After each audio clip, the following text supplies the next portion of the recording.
Halo anak-anak semuanya, selamat pagi semuanya. Oke, hari ini Bu Guru memberikan tugas ke kalian dengan hal yang berbeda ya dari sebelumnya. Kenapa seperti itu? Karena agar kalian tidak bosan belajar di rumah. Semoga pembelajaran di rumah tidak membuat kalian bosan. Karena kondisi yang seperti ini, jadi belajar itu bisa dimanapun dan kapanpun ya. Jadi, Bu Guru harap semuanya dalam keadaan sehat dan semangat belajar. Nah, pada hari ini kita akan belajar, kalian harus memahami dengan baik, konsentrasi. Kalau ada menghidupkan televisi, dimatikan dulu televisinya. Tidak ada yang bermain-main dalam mendengarkan ya. Baik, sebelumnya Bu Guru sekali lagi sapa kalian, semangat pagi semuanya.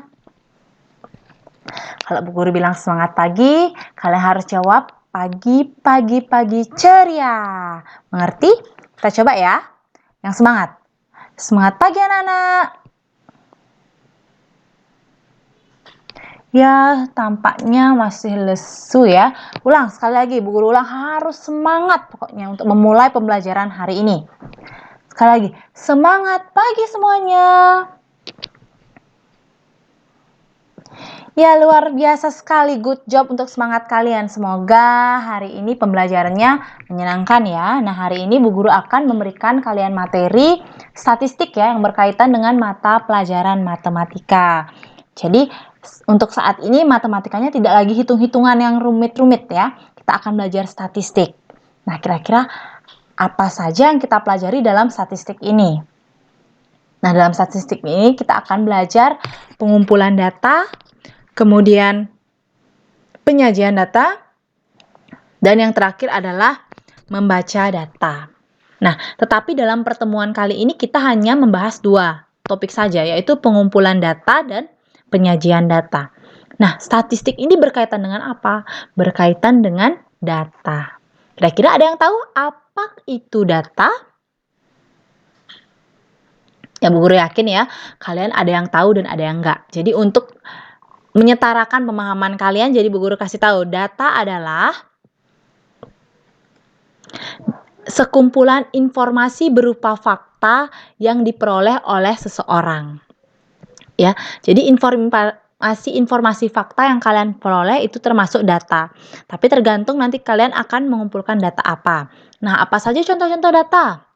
Yang pertama ada data nilai ulangan matematika kelas 4. Yang kedua contohnya data tinggi badan siswa kelas 4. Terus yang ketiga contohnya data pekerjaan orang tua siswa kelas 4. Itu termasuk data ya.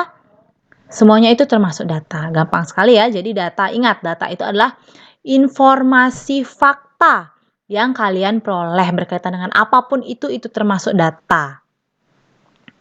Paham dulu untuk awalannya? Jadi kita akan belajar pengumpulan data dan penyajian data pada hari ini. Untuk konsep dasarnya paham ya, data itu apa, contohnya apa ya. Bu Guru harap kalian bisa memahaminya. Bu Guru lanjutkan ya. Nah, sekarang kita yang pertama masuk ke pengumpulan data. Oke, kalau kalian berkumpul berarti kan kalian akan membuat suatu kelompok, mengelompokkan diri seperti itu. Kalau sekarang data, mengelompokkan data, kita kumpulkan datanya menjadi satu. Jadi tujuannya apa? Untuk mengumpulkan informasi yang ingin kita ketahui. Jadi nggak bercer-ceran informasinya. Misalkan kalian pengen tahu informasi tentang tinggi badan seseorang. Misalkan kamu nanya ke si A, tinggi badannya 136, ke si B 140, tapi tidak ada yang kalian kumpulkan. Hanya nanya satu-satu aja. Nah, itu kan berceceran. Jadi, dalam statistik ini kita kumpulkan datanya.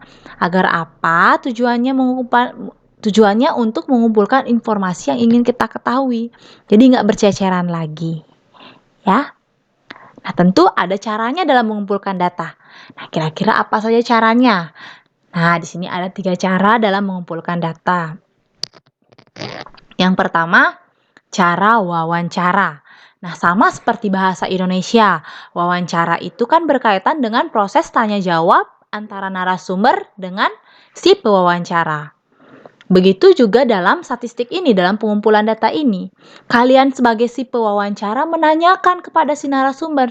Misalnya kalau kalian berkaitan dengan tinggi badan siswa kelas 4, kalian tanyakan teman kalian di kelas 4. Halo si A, berapa tinggi badanmu? Kalian catat. Si B berapa tinggi badannya? Dicatat. Itu bertanya. Ada proses tanya jawab. Paham dulu untuk wawancara ya. Yang kedua, cara mengamati langsung. Contohnya, yang mengamati langsung bisa saja makanan kesukaan. Temennya mau belanja ke kantin, kita perhatikan kira-kira dia setiap hari makan apa ya? Oh, si A sering makan nasi goreng, berarti makanan kesukaannya adalah nasi goreng. Jadi, kalian mengamati langsung sendiri dengan pengamatan kalian, terus kalian catat informasinya. Itu namanya cara mengamati langsung. Yang ketiga ada cara kuesioner. Jadi kuesioner ini kalian berikan kertas 1 lembaran ke teman-teman kalian berkaitan dengan apa, misalkan tinggi badan. Ditulis di sana tinggi badannya, berapa tinggi badan kalian, bagikan ke teman-teman soalnya, teman-teman menjawab, kalian kumpulkan lagi, terus kalian data ya datanya. Itu namanya pengumpulan data. Yang penting informasi yang ingin kalian ketahui itu kalian kumpulkan menjadi satu. Seperti itu. Paham dulu untuk mengumpulkan data. Nah, hal penting yang harus kalian pahami dalam mengumpulkan data selain cara mengumpulkannya, setelah mengumpulkan itu kalian apakan? Gunakanlah tabel. Gunakan tabel untuk mencatat data yang kalian peroleh. Kenapa harus tabel? Agar mempermudah kita untuk mengamatinya. Jadi ingat, kata kunci dalam pengumpulan data adalah gunakan tabel, buat tabel, ya. Nah, seperti apa kira-kira tabelnya? Di slide selanjutnya Bu Guru akan jelaskan. Paham dulu untuk cara mengumpulkan data. Dan kata kuncinya ya, ingat pakai tabel. Oke, Bu Guru anggap kalian paham ya. Kalau belum paham, kalian terus ulang-ulang video ini agar sampai kalian benar-benar paham. Selanjutnya Bu Guru pakai soal ya untuk kalian memahami bagaimana cara pembuatan tabel. Nah, Bu Guru punya soal tinggi badan anak kelas 4 SD Fajar Harapan. Ada 136, ada 138, 144 dan seterusnya sampai di sini. 146. Ada banyak datanya adalah 27 data. 1 2 3 4 5 6 7 8 9 10 11 12 13 14 15 16 17 18 19, 20, 21, 22, 23, 24, 25, 26, 27. Ada 27 data ya jumlahnya ya. Berarti ada 27 anak yang kita kumpulkan datanya. Nah, dari data yang kita kumpulkan seperti tadi kita harus pakai tabel. Kalau kita lihat di soal ini nggak pakai tabel. Kalian tahu nggak berapa orang sih yang dapat 136? Harus dihitung secara manual kan? Jadi kalau setiap ada orang nanya, dihitung lagi. Setiap ada orang nanya, dihitung lagi. Tidak efektif. Matematika itu mempermudah kalian untuk mengerjakan suatu hal. Maka dari itu diadakanlah ilmu statistik ini biar mudah untuk mengamatinya. Seperti tadi kata kuncinya adalah tabel. Jadi untuk mempermudahkannya kita akan membuat tabel tinggi badan siswa kelas 4 SD Fajar Harapan. Seperti apa rupanya? Seperti ini. Nah, di sini ada nomor. Terus kalian buat di sini namanya kategori. Kategori apa? Kalau sekarang kan kita mau mengumpulkan tinggi badan, di sini tinggi badan. Kalau misalkan nilai matematika, di sini nilai matematika. Terus di sebelah sini banyak siswanya. Ada berapa siswa? Jadi di kategori ini yang diurutkannya dari kecil ke besar ya. Nah, 136 dihitung sekarang. 136 ada berapa orang? 1, 2, 3. Tulis 3 siswa. 138 dihitung lagi. 1, 2, 3, 4, 5, 6, 7, 8, 9, 10. 10 siswa. Dihitung semuanya sampai ke 140, tinggi badan 146 ada 2, 3, 4, 5, 6. Ada 6 siswa. Nah, kita jumlahkan banyak siswa per kategori ini. Benar nggak jumlahnya sesuai data yang kita di soal? Tadi kita awal kan menghitung 27. Nah, di sini juga 27 berarti benar data kita. Ya, jadi kalau sekarang orang mau nanya, gampang. Berapa banyaknya siswa yang tinggi badannya 141? Oh, ada 3 orang. Jadi kita nggak perlu ngitung lagi. Sudah langsung kita bisa melihat dalam bentuk tabel. Jadi setiap mengumpulkan data, usahakan gunakan tabel. Misalkan nanti kalau kalian mengerjakan soal, di soal belum ada tabel, kalian buat dulu tabelnya ya. Untuk mempermudah tahap selanjutnya, entah itu membaca data atau entah itu membuat atau menyajikan data ya. Ingat pakai tabel. Bisa dipahami ya anak-anak? Guru harap bisa ya, materinya gampang kan? Tidak ada perkalian, tidak ada pembagian. Hanya menghitung saja, gampang sekali.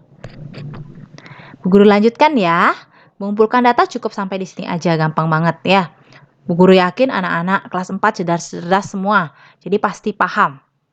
Sekarang selanjutnya adalah penyajian data. Menyajikan data. Misalkan ada makanan kita sajikan dengan piring.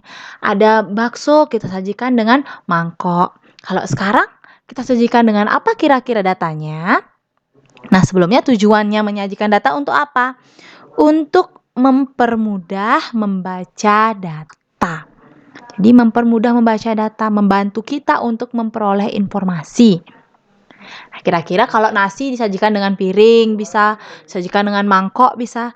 Nah, kira-kira sekarang data ini bisa disajikan dengan apa? Disajikan dengan diagram batang namanya ya. Jadi diagram batang. Bagaimana bentuk diagram batang nanti kita lihat. Sekarang kita pelajari dulu langkah membuat diagram batang. Ya. Jadi stepnya gini, kumpulkan dulu datanya, buat tabelnya, setelah itu baru membuat diagram batang. Yang pertama adalah membuat dua sumbu, yaitu sumbu mendatar dan sumbu tegak. Bagaimanakah gambaran sumbu mendatar dan sumbu tegak? Seperti ini. Ini namanya sumbu mendatar, ini namanya sumbu tegak. Harus membuat ini. Yang di kotak-kotak ini nggak harus ya, boleh-boleh saja. Yang penting garis tegak dan garis mendatarnya harus dibuat dulu. Terus yang kedua, caranya adalah pada sumbu mendatar ditulis kategori, misalnya tinggi badan. Pada sumbu tegak ditulis banyak data. Nah, ini sumbu mendatar nih kan? Ditulis kategorinya, oh kategori tinggi badan.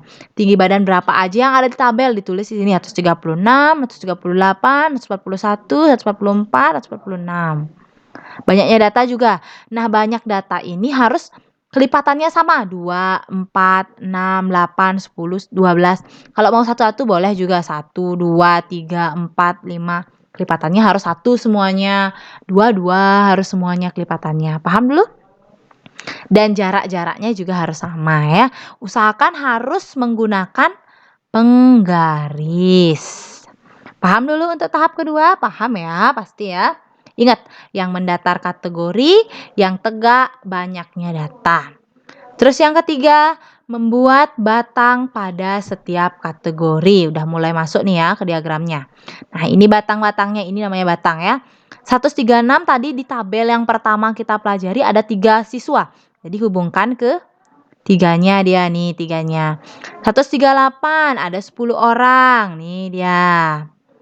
Terus 41 3 orang dan seterusnya ya. Sesuaikan dengan banyaknya data di tabel itu. Makanya penting buat tabel.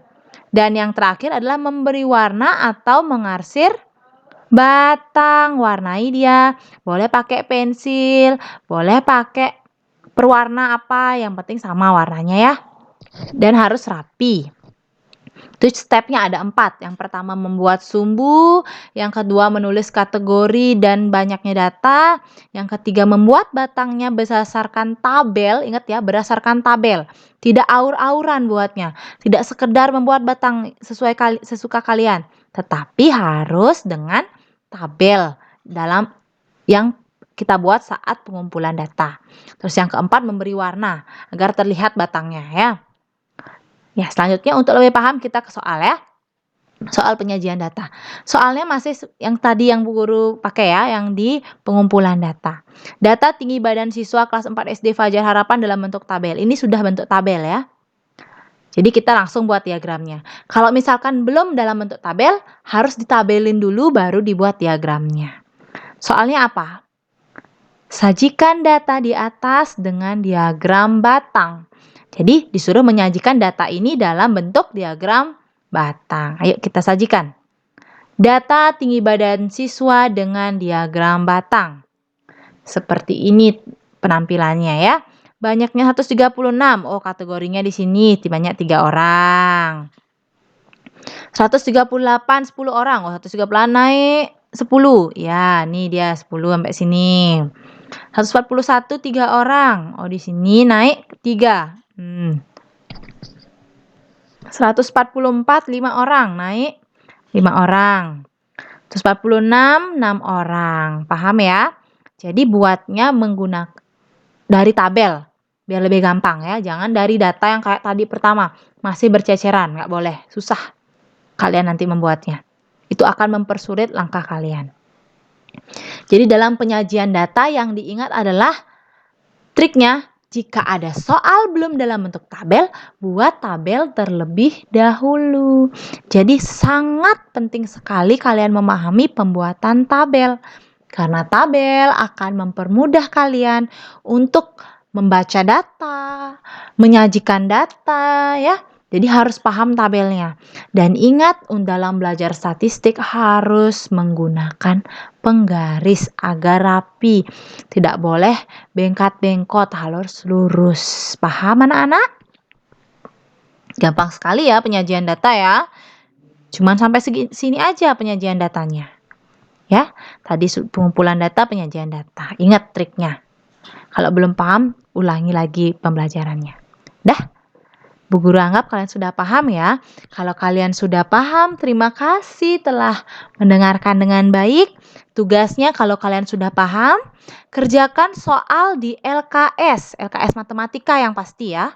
Halaman 27, tugas kompetensi individu yang dikerjakan nomor 2 saja.